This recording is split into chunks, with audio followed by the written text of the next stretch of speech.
Este fin de semana estuve en la ciudad de Caracas, allí pude entrevistar al que era el candidato a la presidencia por la oposición, el señor Enrique Capriles. La primera parte de esa entrevista. Muchísimas gracias por la entrevista. Primera vez, yo no lo conocía. Bueno, un placer, María Elvira. Bueno, no sé si va a decir eso al final de la entrevista, No, pero bueno, claro por lo que menos sí, al principio sí lo sin está duda. diciendo. ¿Verdad? Así que lo tengo en No hay récord, problema, de que no es hay un placer problema. estar conmigo. Yo estoy acostumbrado. Gracias, muchas gracias. Sí, muchas gracias. Bienvenida a Venezuela. El presidente Maduro dijo en las últimas horas de que él temía porque podía haber un complot en contra de su vida. Y la pregunta a mí es, ¿usted teme que haya algún tipo de complot en contra de la suya? Bueno, yo creo que este gobierno es capaz de cualquier cosa. Ahora, eso no me hace sentir a mí miedo. Yo no siento miedo. Ahora, las personas que están alrededor de uno, con quienes uno permanentemente interactúa, sin duda alguna que sienten miedo. ¿Usted cree que la vida Los de ellos... venezolanos, yo creo que viven, la mayor parte de los venezolanos viven en la intranquilidad. Sin duda alguna, pero yo le digo... Un país sumido en la violencia. Y lo sabemos, yo estoy hablando de usted, de su persona y de la gente alrededor, bueno, que sí gente, son blancos políticos. Sin Entonces, duda alguna, y en estos días fue golpeado una persona, un colaborador muy cercano. ¿Quién? Fue linchado, mi director de despacho. ¿Linchado? Bueno, linchado moralmente, me refiero. ¿Cómo? Linchado, le montaron una olla, le sacaron fotografías para tratar además de, bueno, de hacerlo, de malponerlo ante la opinión pública, digamos, de su condición sexual. Después también le montaron todo un caso de supuesto blanqueamiento, lavado de dinero. Todo un linchamiento, un caso montado sobre la falsedad. O sea, no hay, digamos, ninguna prueba de nada, es todo forjado, montado, ficticio.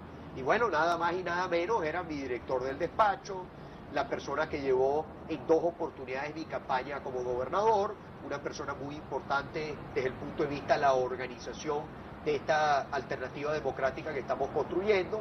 Bueno, una persona, fueron directo a él, le montaron todo un caso, y bueno, está hoy no tiene acceso al gobierno, hoy no tiene acceso a su expediente, no sabe de qué se le acusa, se le ha linchado moralmente por los medios. Bueno, esa es la realidad. Eso demuestra que el gobierno es capaz de cualquier cosa para tratar de permanecer en el poder. Ahora, ¿eso genera miedo en el equipo? Probablemente sí, María Elvira. ¿Y en usted? ¿Me cambia a mí mi actitud o mi visión de la lucha? Para nada, me da más fortaleza para seguir enfrentando a este gobierno que cada día demuestra su carácter, o sea, de qué está compuesto. ¿Usted duerme en la misma cama? ¿Usted vive todos los días en la misma casa? Sí, yo sí. Entonces usted no está tomando... Yo estoy, como dicen los venezolanos, María Elvira, restiado. Restiado, ok, explíquele para el resto del público que no sabe. Arrestiado es firme. Firme en sus pensamientos, firme en sus convicciones. No, pero usted puede estar firme en su pensamiento, en su ideología y a la misma vez tomar medidas. Si me van a buscar, que sepan dónde encontrarme, María Elvira. ¿Sus teléfonos están interceptados? ¿Usted? Sí, como no, absolutamente. ¿Y aquí dónde estamos? No hablo por teléfono. No ahí habla. te lo dejo, yo no hablo por teléfono. No. ¿Y cómo se comunica entonces con la gente? Por mensajes. De texto. Pido un teléfono prestado. Ok. Esa es la realidad. Y aquí en este centro de campaña donde estamos en Caracas, ¿usted cree que este lugar esté tomado? Bueno, y yo que el creo gobierno que han los querido escucha. tomarlo. Ok. Si lo tomaron o no lo tomaron, bueno, hagamos de que ellos crean que sí lo tomaron. Yo prefiero que ellos crean que sí lo tomaron. ¿Y cómo usted sabe que no está tomado? Bueno, tenemos nuestros mecanismos para revisar. Muy bien. Yo estuve preso en la policía política. ¿Cuánto tiempo? Estuve 120 días en la cárcel. Y ahí aprendió la lección. Muchas cosas. Muy y bien. aprendí además cómo se mueven. Y las pone ahora en práctica.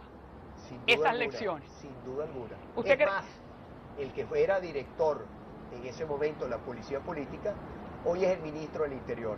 Muy bien. Entonces, o sea que yo los conozco, los personajes los conozco muy bien. De cerca. Y sé cómo actúan. Son 6 años la presidencia de Maduro, ¿verdad? ¿Usted cree que la termine? Yo no creo que la termine. ¿Por qué no la va a terminar? Bueno, porque la Constitución nos permite que no la termine. Por primera vez en 14 años, desde el 14 de abril, nosotros representamos la mayoría del país. Antes no la representábamos. Usted me perdona. Para poder lograr cambios en Venezuela, está muy usted bien. Tiene que tener, usted no solamente tiene que tener, usted puede tener control de las instituciones, pero si usted pierde el apoyo popular, llegará un momento donde la pérdida del apoyo popular tiene un costo. La historia Yo creo de que la es América... insostenible en el perdona. tiempo que vivimos, Corríjame si estoy equivocada. mantenerse en el poder sin apoyo del pueblo. El hecho de que el pueblo no esté con el gobierno no significa que el gobierno no va a estar en el poder. Cuando ese gobierno tiene aparatos represivos, cuando ese gobierno tiene las instituciones en su mano, cuando ese gobierno no es necesariamente democrático. Sí, pero Y nosotros sabemos no somos que en el Cuba. caso... No, yo sé que ustedes no son No como somos Cuba, Cuba. pero vamos a ver cuál es la Y evidencia. vamos a hacer... La evidencia y empírica vamos es esta. Sí. Escúcheme, esta es la evidencia. Sabemos que el presidente Chávez era cercano a La Habana. Sabemos que el presidente Maduro es cercano a La Habana, ¿sí o no? Sabemos que La Habana tiene una línea de gobierno que no es necesariamente democrática. Entonces, ¿por qué tenemos que estar preocupados por lo que el pueblo dice si usted no está en la silla presidencial y está el que usted considera que le robó las elecciones? Todo este control institucional, todo lo que fue durante los 14 años, el presidente Chávez, la mayor parte de las cosas que hacía, las llevaba o las podía hacer, muchas de ellas, porque contaba con un respaldo popular. Distinto al caso de Maduro. Maduro se hace sobre un proceso electoral del 14 de abril, con el control institucional, está en el poder. Ahora, ese control institucional le va a permitir mantenerse en el poder, no teniendo el respaldo popular. Yo soy de los que digo que no. Pero ¿y qué le hace a usted pensar que el presidente Maduro no va a terminar su mandato? ¿Y qué le hace pensar Porque a usted, yo creo, déjeme terminar, qué le hace a usted pensar que no va a terminar su mandato? Y ve que cuando hayan nuevamente elecciones en Venezuela, que usted mismo ha dicho que no han sido legítimas, vuelvan a ganar. Pero vamos a la primera. ¿Qué le hace a usted pensar que Maduro no termina la presidencia? Dígame te voy a decir, tres. Yo soy un ejemplo de que cuando la diferencia es lo suficientemente grande desde el punto de vista electoral, cuando usted tiene una base de apoyo, cuando usted gana por nocaut, no le roban las elecciones. Por eso no me robaron a mí la elección como gobernador en diciembre del año pasado.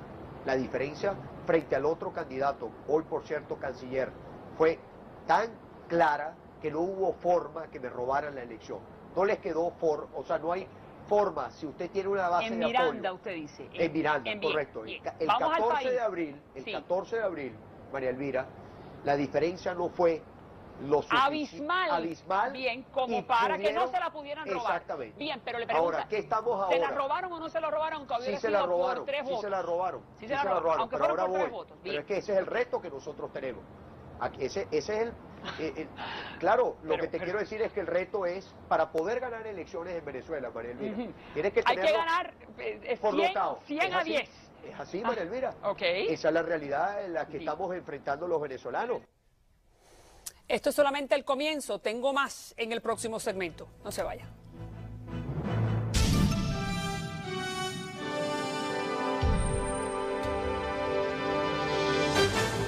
Y continuando con Venezuela, la corresponsal de CNN en español en Caracas, Osmari Hernández, nos acerca a la situación de salud en ese país en este reportaje. Fíjense. Niños que llegan al mundo han sido resguardados en cajas de cartón ante la insuficiencia de incubadoras en el Hospital Central de Maracay, en el estado de Aragua. Habían 3 niños en una misma incubadora y más allá de eso habían otros niños que estaban en cajas de cartón. El Ejecutivo envió ya unas 5 incubadoras al Hospital Central de Maracay. Desde el Colegio de Médicos de la entidad afirman que es necesaria una mayor inversión. Insuficiencia de medicamentos, equipos dañados, poco personal de médicos y enfermeras, así como el deterioro a la vista de los centros hospitalarios, forman parte de la lista de denuncias. Médicos residentes de el Hospital Periférico de Coche, ubicado en Caracas, y de otros centros de salud a nivel nacional, se unieron en un movimiento denominado Médicos por la Salud, con el objetivo de denunciar la situación que se vive en el sistema de salud venezolano. Un tobillo fracturado en un hospital público venezolano cuesta 1.500 bolívares. Porque no tenemos insumos.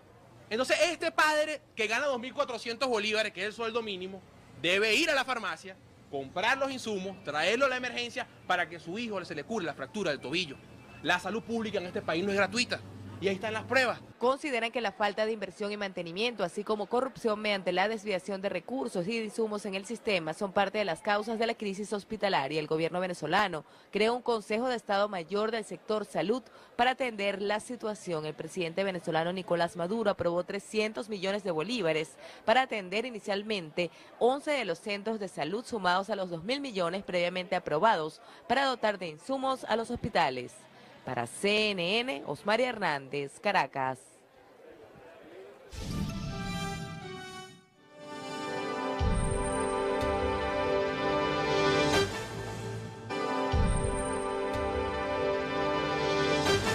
Entonces, porque usted dice que usted ha dicho que es una lucha pacífica, electoral y democrática. Y constitucional, por supuesto, ese es el gran reto. Como Chile logró después de 17 años de la dictadura, logró derrotar a Pinochet. Porque Pinochet le entregó el poder. Pinochet entrega el poder después del referéndum. Pinochet hubiera podido decir, no lo entrego. Lo derrotaron con sus reglas. No, lo derrotaron porque... Lo derrotaron con sus propias reglas. Lo derrotaron porque el general Pinochet permitió y aceptó que el referéndum fuera legítimo y limpio. Y el pueblo chileno habló.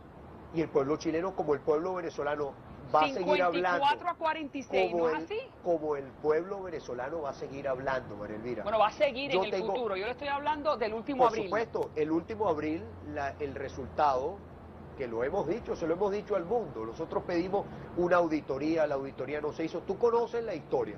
Se pidió, UNASUR acordó una auditoría, pedimos que se revisaran los cuadernos de votación, pero nosotros sabemos que la diferencia tiene que ser mucho más grande para que los votos que ellos suman, que son votos que suman, que no son de ellos, la diferencia sea tan grande que no exista forma que nos roben la elección. Esa es la realidad que tenemos.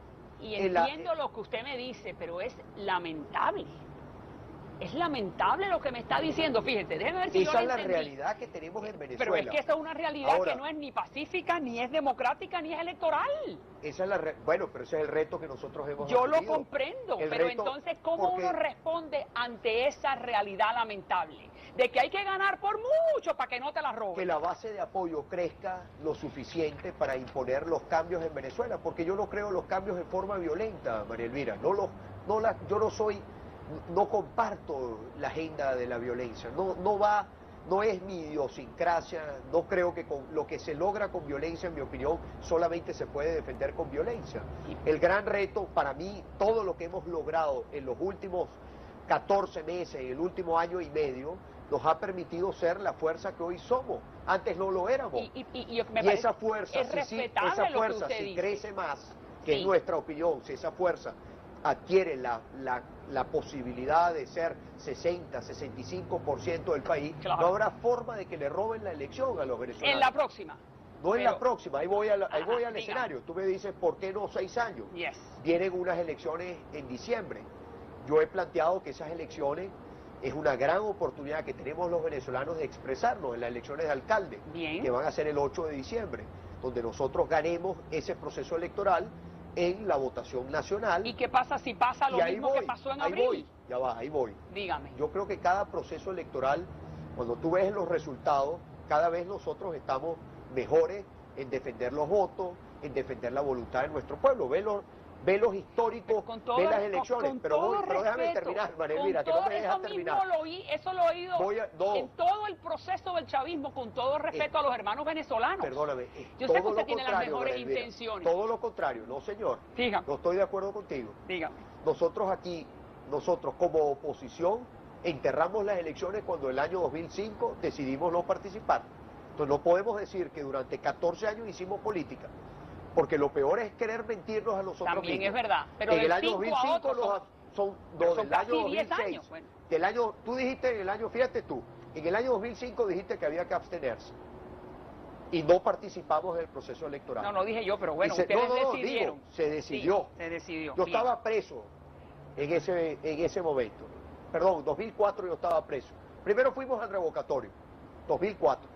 Se le dijo al país que hubo fraude. Yo estaba preso en ese momento. Pero Carter, no se demostró el fraude. Carter lo bendijo. Perdóname, no se demostró el fraude. No, pero es que sabíamos que... Pero un momentito, espérese. No se demostró el fraude. Porque vino el presidente Carter y dio la bendición. No, María Elvira, en el año 2004 todas las encuestas, todos decían que el gobierno iba a ganar el referéndum revocatorio. Pasamos el año 2004.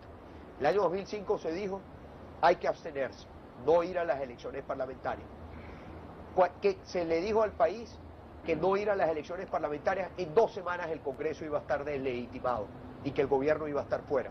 Fíjate qué pasó, 5 años con una Asamblea Nacional controlada por un solo partido. En el año 2006 le dijimos al país, hay que ir a elecciones. Bien. Tuvimos un candidato presidencial, empezamos a hacer política. Rosario. Después vino el año 2007, ganamos la reforma, se ganó la reforma constitucional. Después han tratado de imponer la reforma por vía de leyes, esa es otra discusión. También, ¿por qué pudieron hacerlo? Porque decidimos no participar y no tener participación en la Asamblea Nacional, valga la redundancia. Vino el año 2008, fui electo gobernador, se ganaron varios estados importantes. Bien. Vino el año 2009, el año 2009 fue la enmienda para permitir la reelección presidencial indefinida. Claro, entre el año 2008, final de 2008, que fue la elección de alcaldes y gobernadores, al año 2009, el gobierno, aprovechando su poder, aprovechando todos los abusos del gobierno, metió una enmienda para poderla ganar, pero además la mete para todos los cargos de elección popular. Vino el año 2010, cambiaron los circuitos, pero la oposición, sumando a un partido disidente del gobierno, obtuvo más votos, no más diputados. Después vino el año 2011, lo que te quiero decir, María Elvira, que no es, ha habido aciertos y desaciertos. Cuando decidimos realmente hacer política, construir una fuerza, estamos donde estamos. Y estamos muy cerca de lograr el cambio, bajo el reto que nos hemos propuesto, María Elvira. El reto nuestro es... ¿Cómo no termina Maduro su presidencia? Allá voy, pero es que yo quiero que veas la película completa y que la gente vea la película completa. Porque yo creo que tenemos que ser muy serios en lo que estamos haciendo. En Venezuela se acabó, quienes estamos construyendo una alternativa, la época de la improvisación. Tenemos una ruta y la estamos construyendo. Y estamos construyendo un cambio en el país que hoy representamos la mayoría, que no lo éramos, María Elvira, no lo éramos. Voy a las elecciones de diciembre. Si ganamos las elecciones de diciembre, donde vas a tener más de 4.000 personas involucradas en ese proceso electoral, tienes 335 alcaldes y más de 4.000 concejales que van a estar vigilando el proceso, que van a ser defensores del proceso. Ganamos la elección en diciembre y después se activa lo que la Constitución permite que podamos activar. O una enmienda, o una reforma, una enmienda, o un revocatorio, una enmienda a la Constitución, para ustedes o un proceso constituyente. Espera un momentico, el revocatorio, usted corrígeme si estoy equivocado, el Consejo Nacional Electoral que está dominado, controlado por el chavismo, el madurismo, ¿le va a permitir a ustedes pedir un revocatorio? Entonces, mira, usted me está hablando... si el gobierno quiere dar un golpe de Estado, María Elvira... No, el gobierno no tiene que dar ningún golpe de Estado. El gobierno supuestamente está legítimamente en el poder. No está legítimamente en el poder. Bueno, ahí está Maduro en Miraflores. El gobierno está sobre el control institucional, está ejerciendo el poder. Eso no lo hace legítimo. La legitimidad y la legalidad son dos cosas distintas. Lo entiendo, pero ahora vamos a la práctica. Voy a la práctica. Ahí están los diferentes gobiernos de la América Latina. Ahí está el presidente de Chile, el presidente de Perú. El resto de la América Latina ha reconocido al señor Maduro como presidente. Mira, mi pregunta es ¿por qué no termina su mandato? Eso sería una gran reflexión que tenemos que hacernos los latinoamericanos, que es lo que está privando en nuestra América Latina, o los intereses comerciales o los intereses de la democracia, de los principios democráticos. Bueno, eso es parte de la lucha que estamos dando, no solamente en Venezuela. Desgraciadamente la América Latina nunca ha sido solidaria a la democracia. Ahí está Somoza, vamos a no hablar. Escúchame, esa es parte de la lucha que yo planteo en nuestra América Latina y que lo he planteado. No los están acompañando los gobiernos, María Elvira, pero nuestra visita a Colombia, nuestra visita a Perú, nuestra visita a Chile, lo que hemos encontrado es respaldo a nuestra causa, respaldo de... Hay países en América Latina que están tratando de seguir sus gobiernos de Venezuela. Porque supuestamente si somos un hemisferio María Elvira, no pretendemos que ningún gobierno de América Latina venga a resolvernos los problemas de los venezolanos. Pero que por lo menos se solidaricen oficialmente. Pero yo creo que los pueblos, cuando se les cierran las puertas, los pueblos encuentran su forma de abrir esas puertas. Mire, le voy a contar una anécdota. Así lo vemos nosotros. Le voy a contar una anécdota.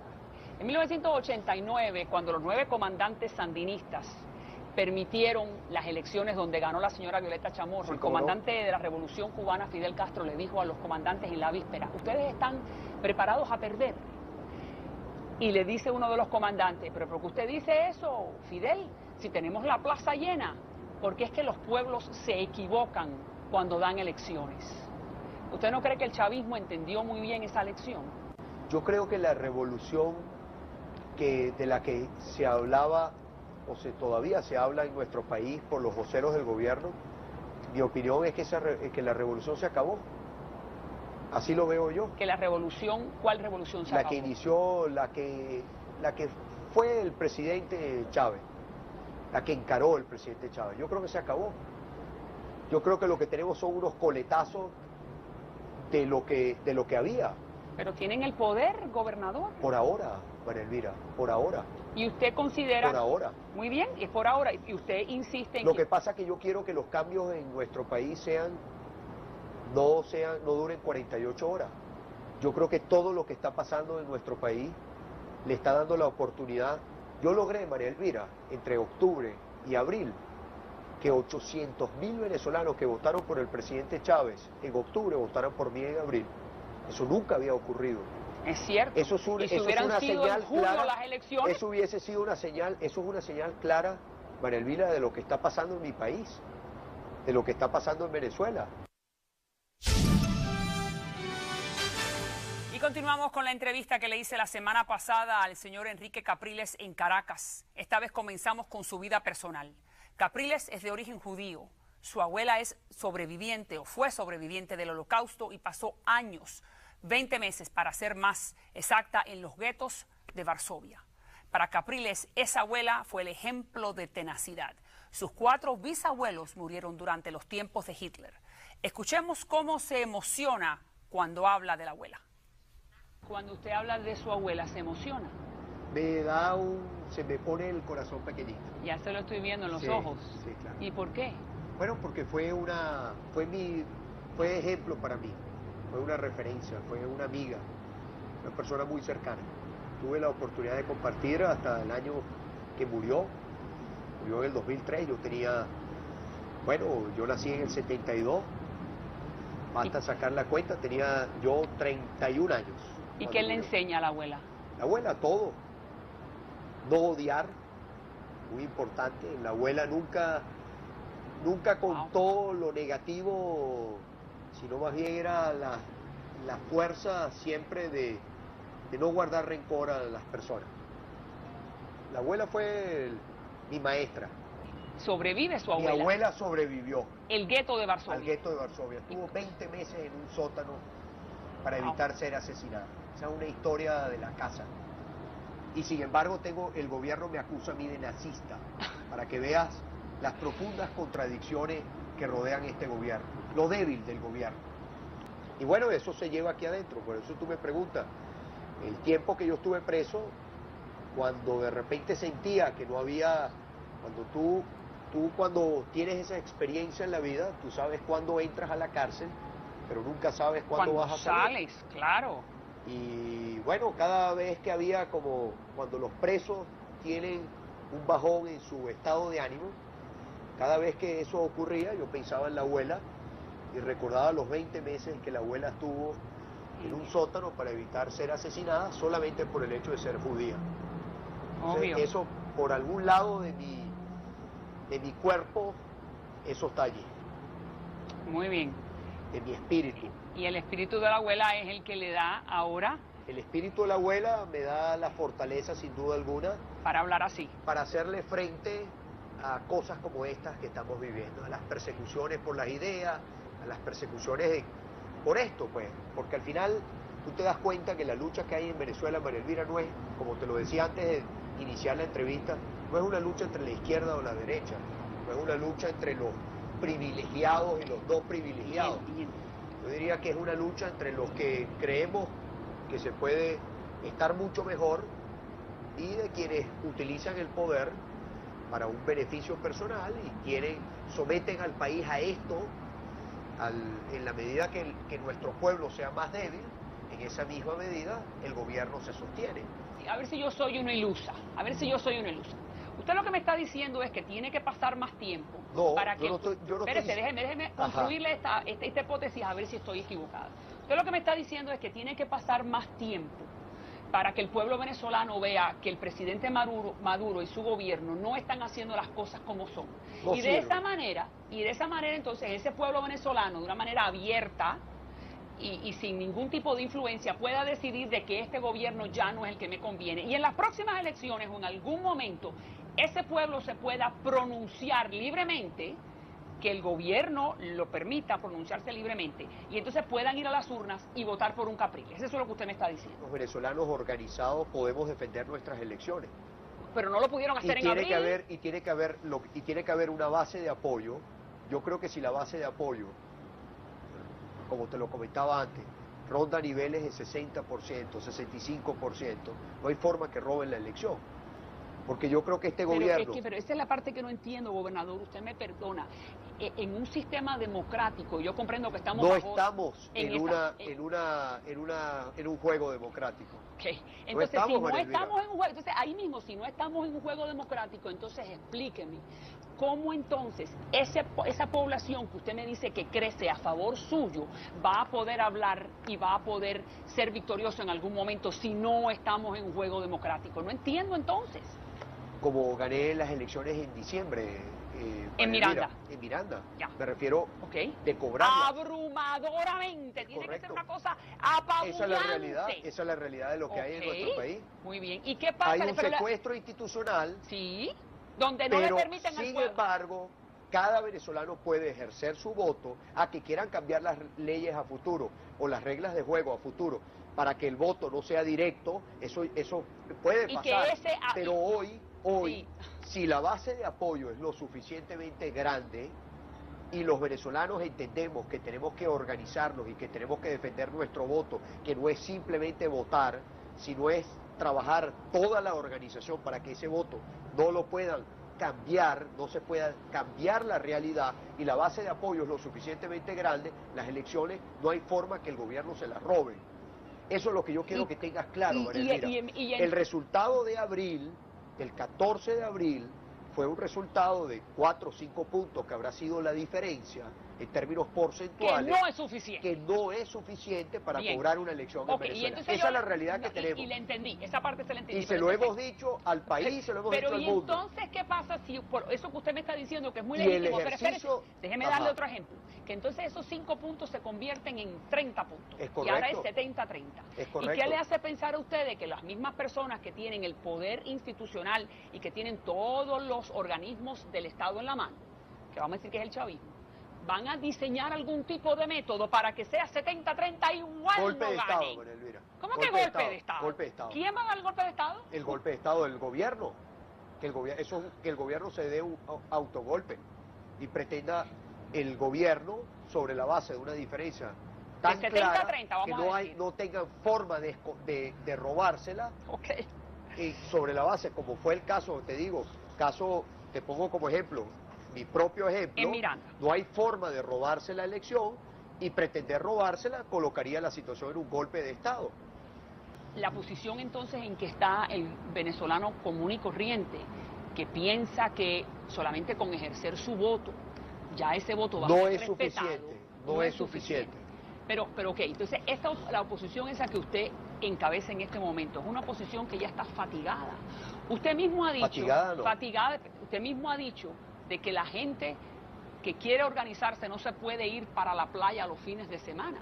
Estamos hablando de gente que trabaja, que tiene que cuidar a sus hijos, que tiene que cuidar a los padres. No todo el mundo puede hacer política todo el tiempo, no todo el mundo puede ir a la plaza a gritar en contra de un gobierno que ellos no están de acuerdo. Mira, no hemos planteado que se haga política todo el tiempo. Pero usted no me está diciendo que hay que organizarse. Sí, pero la organización no es para ir necesariamente a gritar en una plaza todos los días. La organización es en tu barrio, donde tú organizas y donde tú le permitas a la gente ver cuando se va, por ejemplo, se va la luz, el barrio no tiene agua, al barrio no llega el asfalto para arreglarle la vía, las viviendas son de cartón. Tú vas organizando el pueblo hacia un cambio, que el pueblo se dé cuenta que el gobierno no le da respuesta, que existe la posibilidad de una alternativa que esa alternativa le ofrece un país mejor y que tú invites a la persona a votar por la alternativa. Y que cuando esa persona vote se le respete ese voto. María Elvira, yo era un líder regional. Pero ya usted lo hizo, gobernador. María Usted Elvira, hizo pero maravillas. esa es la lucha que estamos dando. Pero ¿por cuánto tiempo Pero es que en más? ningún momento esto se ha planteado de que esto es una lucha donde se respetan las reglas y donde todo funciona a las mil maravillas. Esta es la realidad que estamos viviendo los venezolanos. Ahora, frente a esa realidad, ¿qué nos hemos planteado nosotros? Como te ponía el ejemplo de Chile.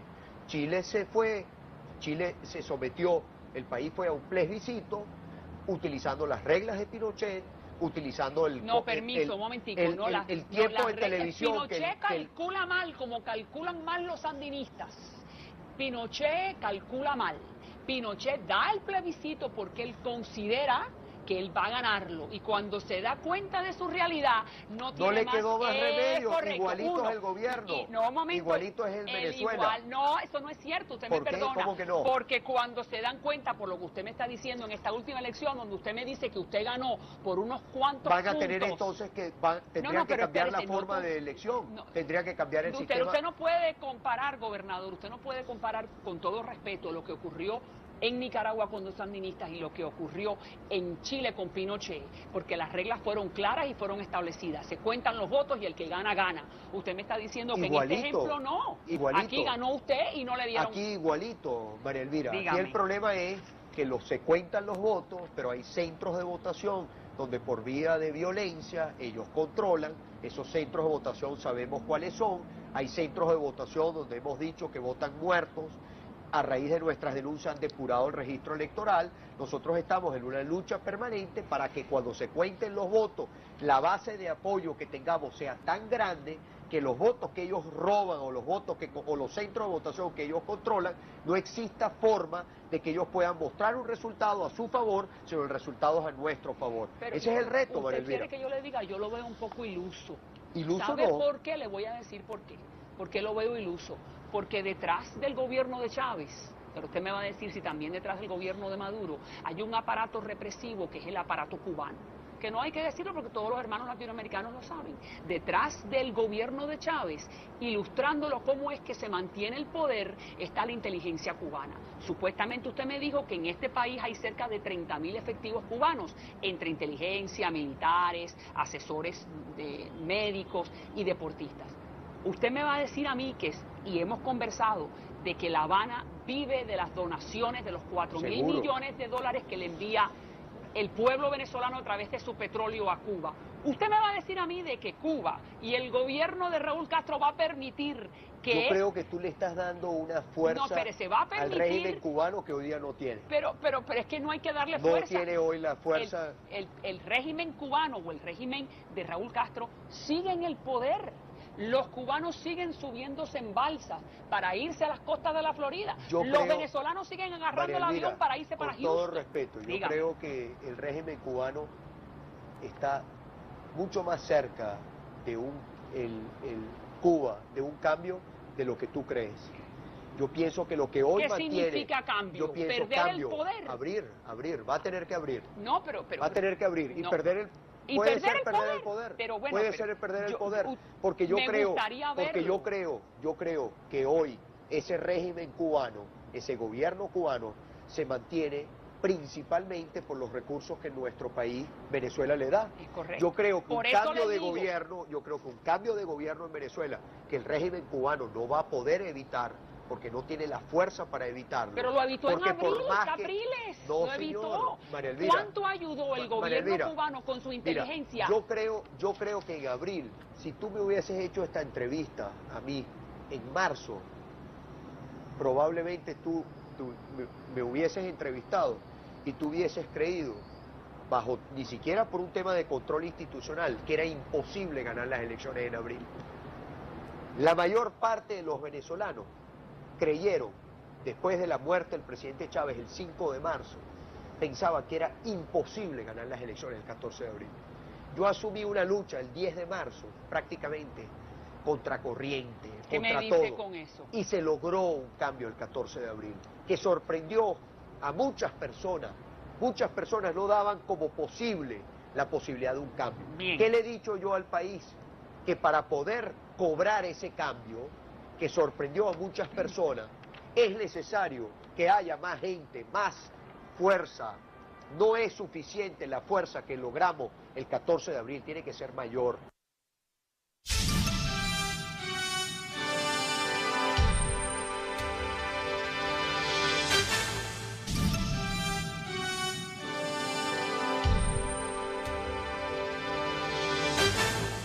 Seguimos con la entrevista que le hice el señor Capriles. Hoy Venezuela vive una difícil realidad política y Capriles nos cuenta cómo la enfrenta.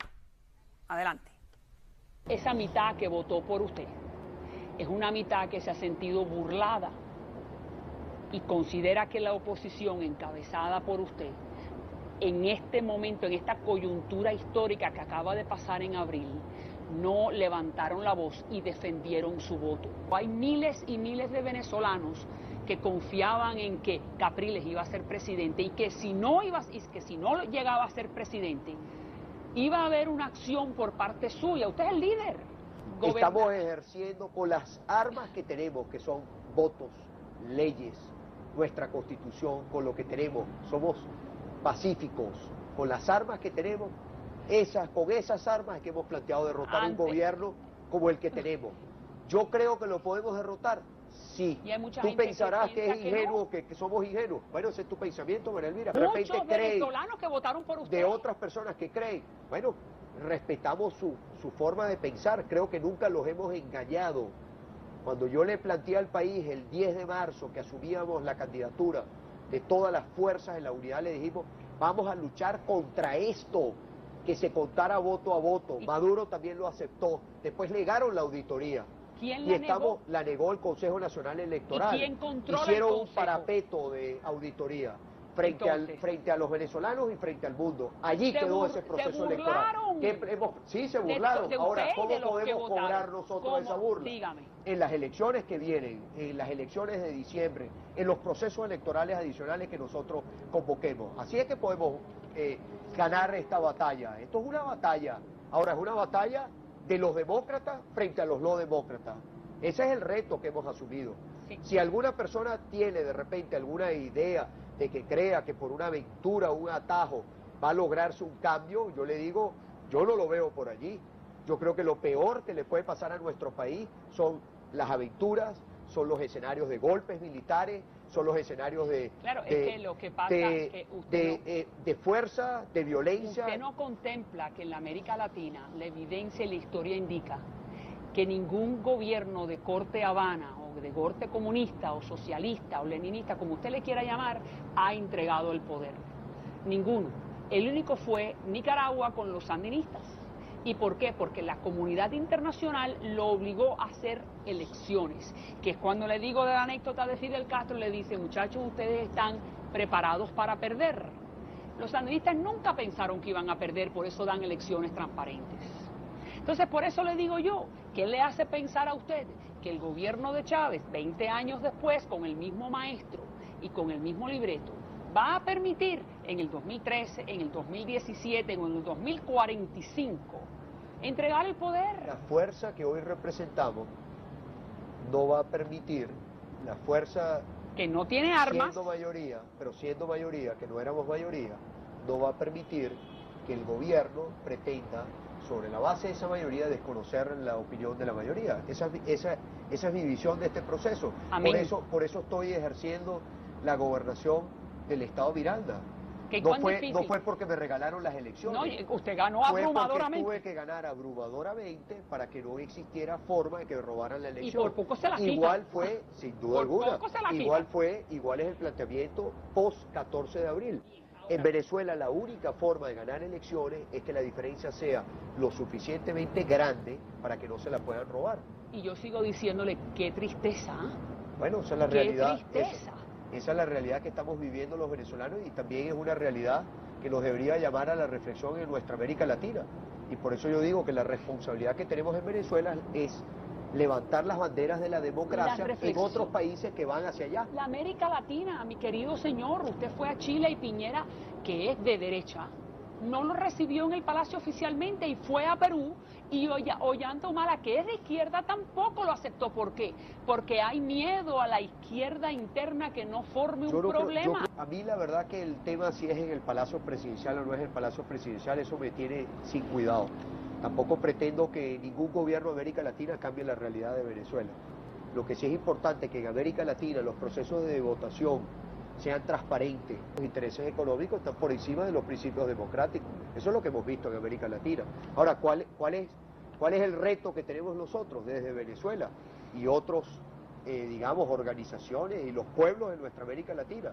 Que lo económico no esté por encima de lo democrático. Por eso fuimos a Chile, por eso fuimos a Perú, por eso fuimos a Colombia, por eso tenemos invitaciones para ir a Brasil, para ir a Bolivia, para ir a Ecuador, para recorrer toda nuestra América Latina, porque hay pueblos, hay grupos en nuestra América Latina, no tiene nada que ver izquierda o derecha, que están muy preocupados porque hay gobiernos que quieren cambiar la Constitución, que quieren hacer trajes a la medida, que quieren que exista la reelección indefinida, que pretenden permanecer eternamente en el poder. Vamos a la influencia cubana. Entonces, bueno, ahí está, ese es algo, ese es un gran reto que tiene nuestra América Latina.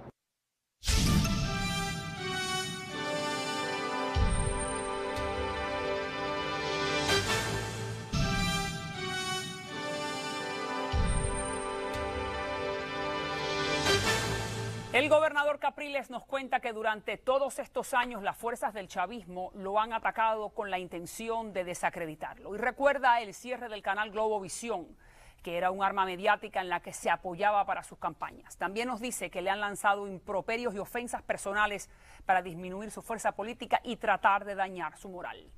Fíjense lo que nos dice. Globovisión lo acaban de cerrar. Bueno, no lo cerraron, vamos a decir que Globovisión cambió de dueño. Cambió de dueño. Entonces, los medios de comunicación de Venezuela están cerrados para la oposición, quiero decir para usted. Entonces, ¿cómo usted llega al pueblo llano? No hay radio y no hay televisión. Bueno, ¿cómo se comunica, primero, gobernador? María Elvira, yo no he llegado hasta acá por una cámara de televisión. Ha sido por un trabajo que se ha hecho sobre la base de hacer... por eso tiene las buenas piernas que tiene. Sobre la base de hacer contacto directo, sobre la base de hacer la política que a los venezolanos les gusta que se haga, que es el contacto directo, que es la posibilidad de verlo, de comunicarlo. La televisión, los medios, sin duda alguna son un amplificador del mensaje. Ahora, esta crisis que estamos viviendo, esta dificultad en términos de tener medios libres, yo creo que es una gran oportunidad para que el liderazgo de la alternativa democrática refuerce su trabajo de calle, refuerce su trabajo de las comunidades, refuerce su trabajo del contacto directo. Esa es la realidad que nos toca. Y en paralelo desarrollar todos los medios alternos que Twitter, tengamos. Facebook, Internet, Facebook, Capriles TV. SBS, Capriles TV, todo lo que tengamos. Esa es la realidad. Es importante que el mundo lo sepa. Pero usted quiere que el venezolano lo sepa. Usted quiere y que el venezolano lo sepa, oiga. sin duda alguna. Bueno, en eso estamos. Eso forma parte de otra dificultad que tenemos que lidiar. Y eso es una señal clara también de la debilidad del gobierno. Un gobierno que quiere controlar los medios para tratar de hacerle creer al venezolano una realidad distinta a la que vive. Tendrá éxito frente al venezolano que tiene que hacer cola para comprar la comida o que va a un hospital y no recibe la atención. Es que uno de los mejores... Podrán cambiar. Bueno, de repente el gobierno cree que sí. Ahí está el ejemplo cubano y siempre me refiero porque es el María gran Elvira, maestro.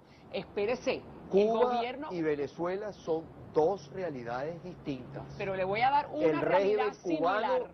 Estamos hablando de una realidad que está en Cuba desde el año 59. Este es un país que ha vivido un proceso durante los últimos años, del año 99. Le voy a dar un pequeño ejemplito. Que quiere de repente imitar muchas cosas, pero son distintas. El gobierno cubano aisló a la población cubana y le quitó la información. Los medios de comunicación son del Estado. Seguro. La penetración del Internet es mínima y de esa manera desinforma a la población para que no entienda que hay alternativas.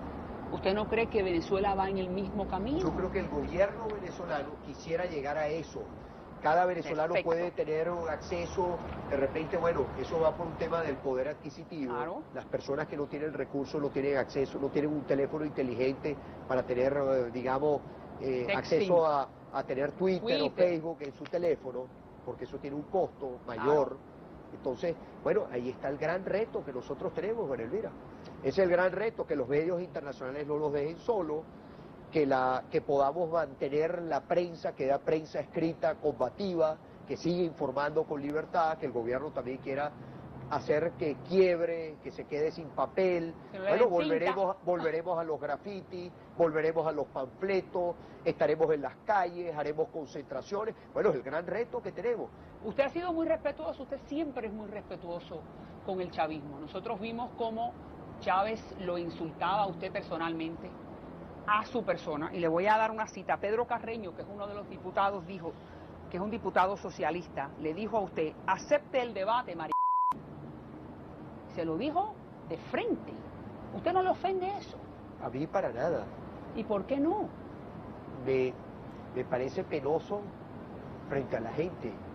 Claro. Yo soy una persona que además respeta a las minorías, que crea además una sociedad sin excluidos. Claro. Entonces, me parece penoso frente a la gente. Yo no me siento ofendido. Usted sabe que A mí también... no me ofende, María Elvira, no ofende quien quiere, sino quien puede. El hecho de que muchos piensen, no solamente dentro del chavismo, sino también en la oposición, que usted es homosexual, ¿le ofende? Para nada. ¿Por qué no le ofende? Porque primero yo no tengo que... Me parece absurdo que frente a eso yo tenga que salir a defenderme, a decir que no. O sea, yo no... Usted es... No me siento, ¿es no, usted para homosexual nada, o no? y para nada, y si lo fuera lo diría, ¿cuál es el problema? Y esa es mi próxima Y pregunta. si lo fuera lo diría, o sea, Bien. pero entonces- yo no tengo, yo no me siento ni aludido, ni tengo, digamos, ni que eso para mí representa algo que digamos que yo me preocupe. O ¿Por qué? sea, ¿Por me qué? resbala. Estos personajes pretendan ponerme en entredicho, para mí no es ni una picada de mosquito. Ok. Yo lo que sí digo, frente a estos ataques, yo no soy homofóbico. Y yo soy un Bravo. defensor de los derechos de Humanos. los venezolanos. Claro. De los derechos de quienes puedan ser homosexuales, de los que puedan ser gay, lesbiana, de la diversidad sexual. Yo soy respetuoso. Mi visión ideológica no es hacia la derecha, es hacia la izquierda. Y yo creo en una sociedad sin exclusión.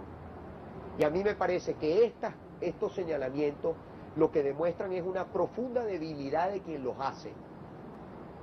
Me parece que esto debería dar pie a un debate en nuestra sociedad. Y yo quisiera ver cómo se sienten las personas que tienen esa orientación sexual que están en el gobierno. ¿Qué sentirán cuando un personaje como este hace esas descalificaciones?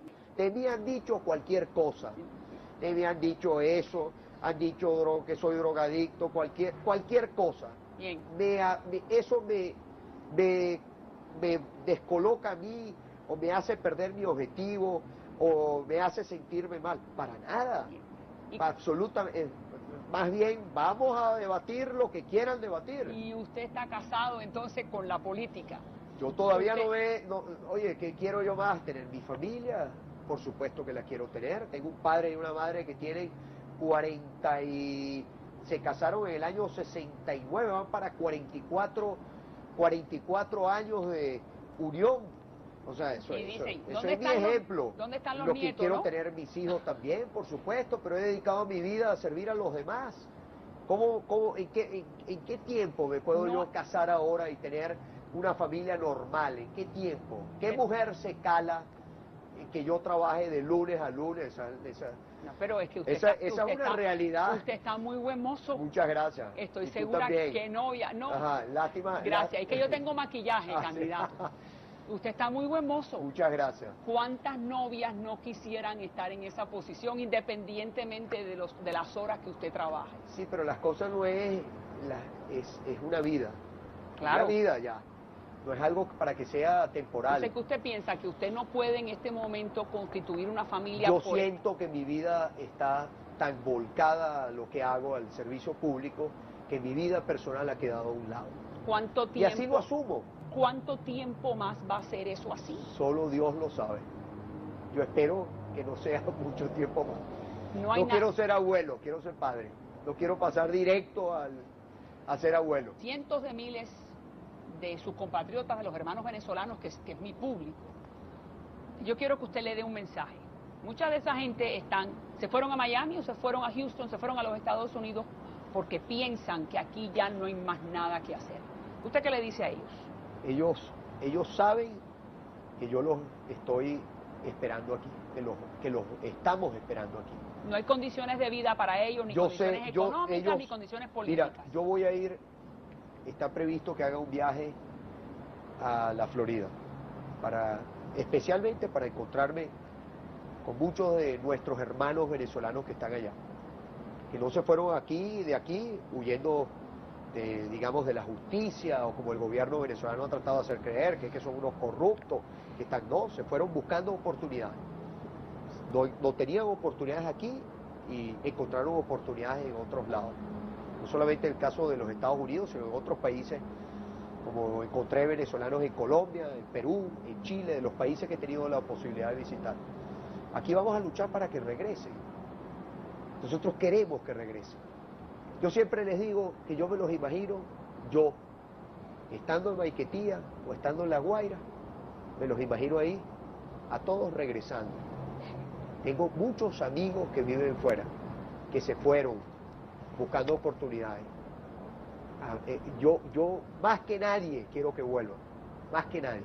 Quiero que vengan aquí a hacer patria, a hacer la Venezuela grande que soñamos los venezolanos. Esa es la democracia que yo sueño, que si usted gana por un voto, cobre, y si usted pierde por un voto, entregue.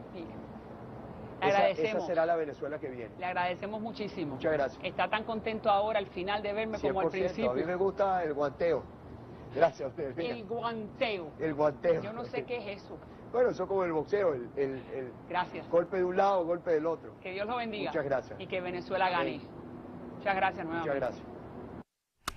Bueno, el guanteo. Y ahora cuando regresemos, les voy a contar a usted mis impresiones. Pero adelanto que le agradezco al gobernador Capriles por su buen ánimo. Fueron 2 horas sin titubear en ningún momento y sin nunca decir vamos a parar este guanteo con María Elvira. Cuando regresemos, le doy lo que yo pienso.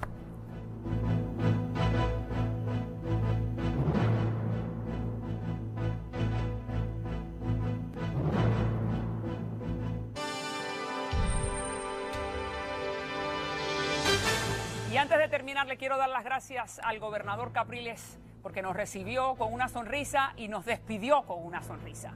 En todo momento estuvo presente en la entrevista y nunca dijo esa pregunta no me gusta, aquel comentario no es de mi agrado. Muchísimas gracias a Capriles por tener tan buena disposición. A través de la página de Facebook y la página de Twitter he recibido muchos comentarios, críticas, que lo puse en contra de la pared, que fui muy dura, que no lo dejaba hablar. Puede ser. Yo solamente le puedo decir que fui con mis mejores intenciones y que quería darle voz a aquellos miles y miles de venezolanos que consideran que las elecciones no fueron legítimas y que el señor Capriles debiera estar sentado en Miraflores. La entrevista fue para todos los hermanos venezolanos.